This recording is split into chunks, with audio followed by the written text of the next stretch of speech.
Comme j'étais réfractaire au STO, il n'avait pas d'autre solution, soit que d'obéir ou de me cacher. Donc, j'ai décidé de me rendre à Bruce-Villy, où je connaissais donc monsieur et madame Josselin et ses enfants, et dans une ferme. Et ils ont bien voulu me garder pendant quelques jours, quelques semaines, pour nous cacher.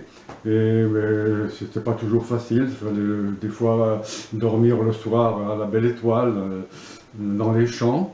Mais enfin, peu importe. Donc c'était une petite période, si vous voulez, où les résistants se cachaient, faisaient le dos rond, et surtout ne pas être pris par l'occupant, parce que notre sort à ce moment-là était irrémédiablement fichu.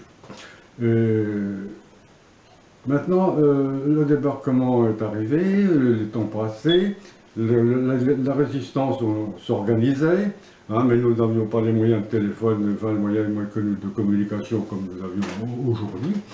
Et un jour, donc, je suis rentré chez mes parents, et mes parents m'ont dit, mais on te cherche ici pour rentrer dans le groupe de la résistance, de s'incarner.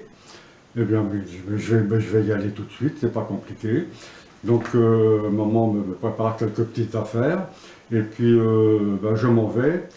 Et le point de rencontre, c'était les loges en Saint-Carnet, dans un petit bois.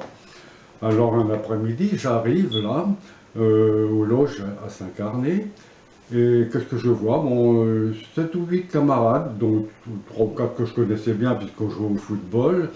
Et puis, mais surtout, j'ai vu deux Allemands.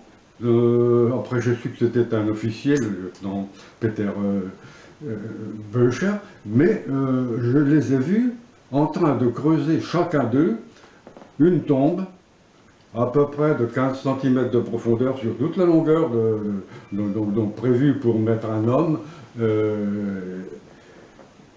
Et je suis devenu vraiment en colère. Je leur ai dit, mais vous n'allez quand même pas les tuer. Et je m'adressais à celui qui semblait être le chef à ce moment-là. Bon, il m'a regardé, j'ai regardé les autres, un silence impénétrable. Et bon, on attend. Et en fin de compte, bon, l'après-midi s'est passé, et le soir même, nous avons quitté les loges pour aller sur Calorga, dans une autre ferme aussi. Moi, c'était autour du 4-5 août 1944. Et ces Allemands, ces deux prisonniers là, Paul Böcher et son collègue là, ont été livrés donc le soir même au capitaine Vanier, qui donc les a emmenés à Dinan, où il y avait une garnison et quelques autres prisonniers aussi. J'étais en fait satisfait d'avoir, avec d'autres qui étaient aussi d'accord, on ne tue pas, pour moi, forcément, on ne tue pas des gens sans défense comme ça, et en plus, leur faire creuser leur tombe. Ça, c'est un souvenir 70 ans après qui devient encore très très lourd et pesant par moments. J'ai été affecté donc dans la gendarmerie nationale le 22 août 1944, et j'ai été affecté à Jugon. À Jugon, donc bon, un petit bourg, le chef m'a installé dans cette pension de famille où nous sommes ici, encore aujourd'hui. Et je prenais mes repas de midi à l'hôtel de la Vallée, chez M. Mme Lefebvre. Et à midi, qu'est-ce que je vois? Attablé, bien je l'ai reconnu, je ne connaissais pas son prénom, mais c'était bien l'officier allemand que j'avais sauvé de cette triste mésaventure, qui était en train de creuser sa tombe dans un bois des loges à Saint-Carnet. Et je l'ai rencontré, une chaleureuse poignée de main, mais nous n'avons pas parlé. Et après, bon, chacun va faire ses occupations, mais je sais qu'il lui a été demandé par l'organisation de la résistance de Jugon, qui était très importante à ce moment-là, et aussi par le front donc de la libération du Cap-Fréhel. Ils ont eu besoin, et ils ont eu bien fait, de faire appel à cet officier allemand hors pair, qui s'est dévoué tout de suite, corps et âme, et avec toute son instruction et son intelligence, pour aller sauver les vies des soldats allemands déjà, puisqu'ils étaient coincés de toute façon par les Américains, la résistance et par les Français. Ils ne pouvaient pas sortir vivants de là. Donc Paul Böcher est intervenu, et il n'a pas réussi du premier coup, parce que bon, l'obstination de certains guerriers, c'est parfois incontrôlable. Mais il a réussi tout de même à ce que ces gens-là se rendent à la résistance, se rendent à l'américain, aux Américains, et au moins le Cap-Fréhel a été libéré, donc grâce, si vous voulez, à un homme que j'ai sauvé. C'est vrai que c'est intéressant de savoir ce qui vous a motivé et d'où ça vient.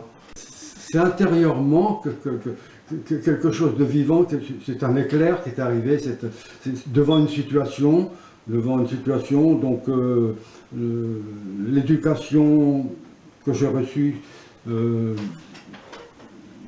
surtout l'éducation religieuse, j'étais imprégné de cette chose-là. Aimez-vous les uns les autres, oui, mais tout ça c'était ancré. Et puis, il y avait eu quand même les récits que mon père me faisait de la guerre 14-18. Pourquoi s'entretuer? Je pensais qu'on peut arriver, en parlant, en discutant, on peut arriver à établir des relations, même si on n'est pas d'accord sur certains sujets, mais arriver à tuer un individu, un homme qui a une maman, qui a un papa, qui a des frères, qui a des sœurs, qui a un cœur, qui aime, je pense que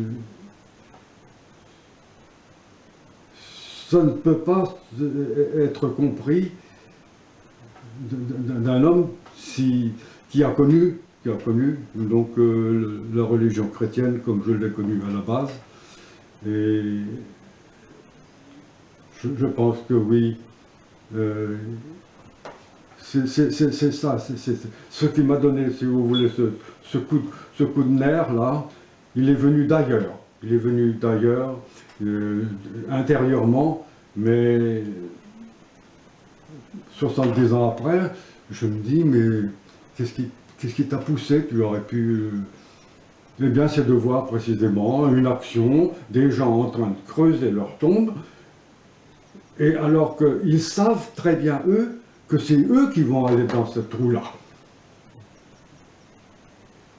Qu'est-ce qui vous a amené à vouloir faire quelque chose pour que cet homme soit reconnu tant par sa famille, finalement, que par les autorités allemandes pour ce qu'il avait fait? Eh bien, c'est assez paradoxal, mais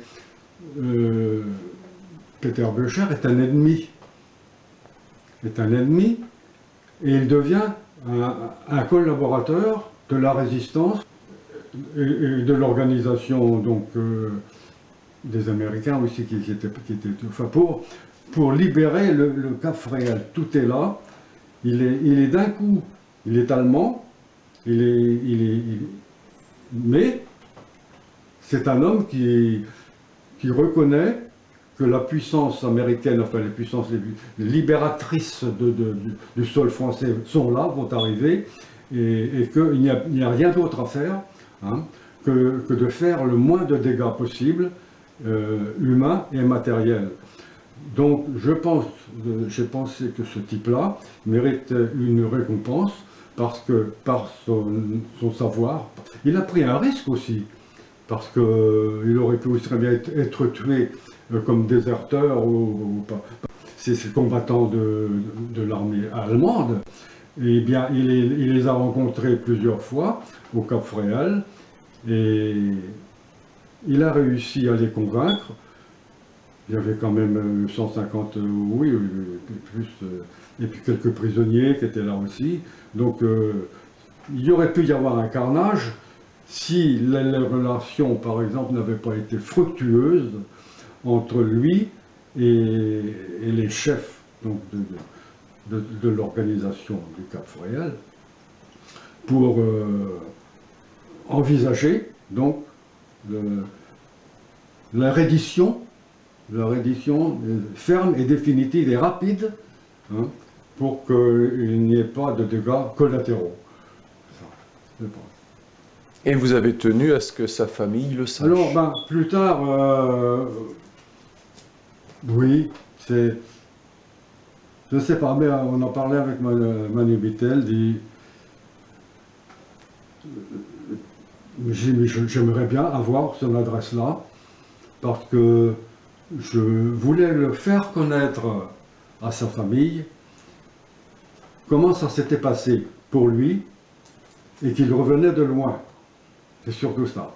Qu'il revenait de loin, c'est-à-dire qu'il revenait donc, de la mort en puissance, puisqu'il avait préparé dans sa dernière demeure. Et on avait réussi à trouver l'adresse, hein. Donc je leur ai écrit. J'ai eu des réponses assez rapides et une relation très humaine d'ailleurs, avec sa petite famille. Donc vous avez les photos là.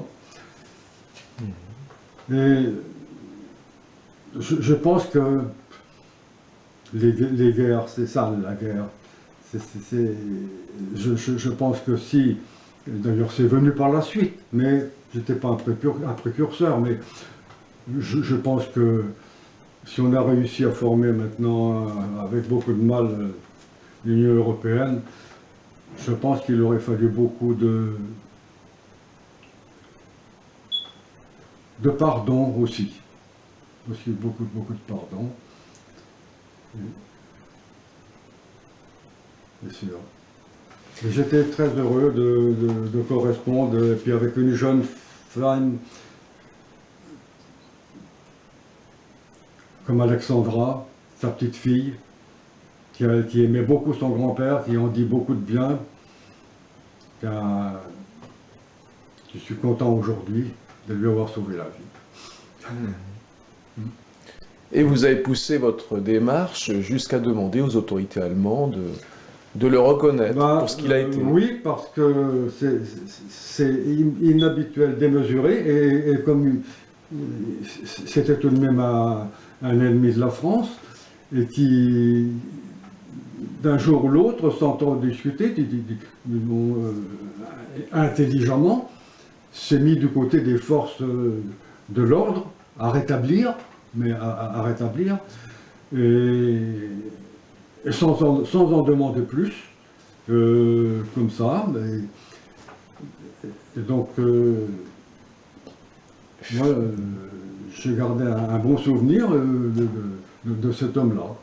Mais un homme encouragé, et il n'était pas obligé de faire ce qu'il a fait. Donc oui, j'ai demandé donc, à l'ambassade d'Allemagne si on pouvait faire quelque chose pour lui. Il a sauvé beaucoup de vies. Mais non, on aurait sauvé qu'une, c'était bien aussi. Bon, donc je pensais qu'il méritait une reconnaissance. Ça paraît bizarre, mais moi, dans mon fort intérieur, je ne vois pas pourquoi on fait la guerre. Je ne vois pas. Je ne vois pas du tout. Je ne vois pas.